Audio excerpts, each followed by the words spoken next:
Kent Hovind, or to use his official academic title, Mr. Kent Hovind, was released from prison recently after, well, a lot of problems with tax fraud and, you know, that pesky stuff about the law that he doesn't seem to care very much about. Anyway, what has this 10-year experience in federal prison done to secure Kent's faith in the Christian God? Okay, I was a high school science teacher, 15 years, science and math, and then for the last 25 years I've been traveling and speaking on the subject of creation versus evolution, and I defend the position that the Bible is literally true and scientifically accurate in every detail. God made the world in 6 days, about 6,000 years ago. Before the big flood came in the days of Noah, people lived to be 900. That's what the Bible says. Look at Genesis 5. And since reptiles never stop growing, that's where the dinosaurs fit in. Evidently, God's infinite wisdom has yet to reveal to Kent that the oldest anyone has ever lived was to the age of 122. Are you going to claim that long before society developed modern medicine, water treatment, and basic hygiene, that people lived to more than 10 times what they actually do?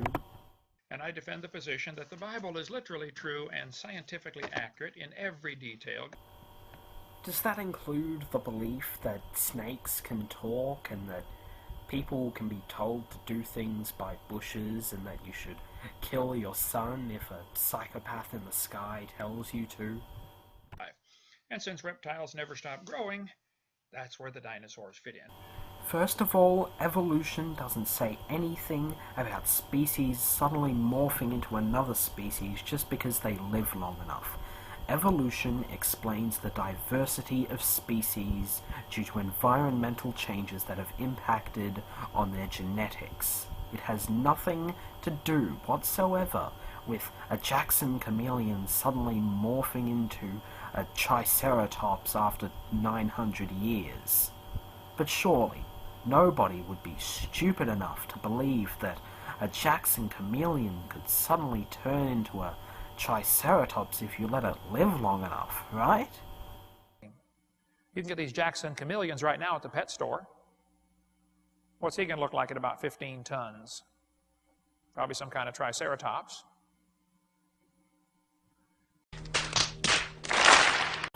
The thing that baffles me isn't so much his utter ignorance, but more how anyone can still watch his videos with a straight face. For a man who constantly claims to have taught high school science for 15 years, it's really quite amazing that he lacks the most basic knowledge of scientific principles, when a few web searches should give him all the information he needs.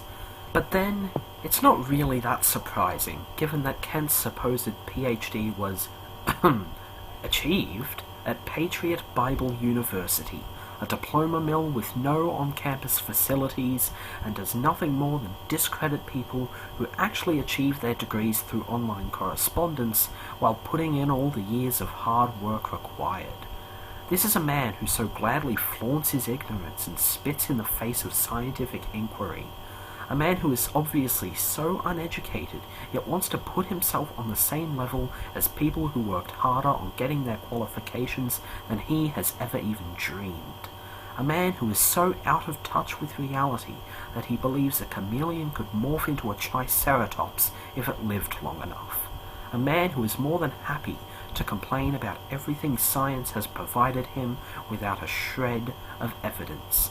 And after watching only a few minutes of Hovind's nonsense, it should be clear to anybody that perhaps Hovind should have taken the $500,000 he owed to the IRS and used it to invest in some proper education.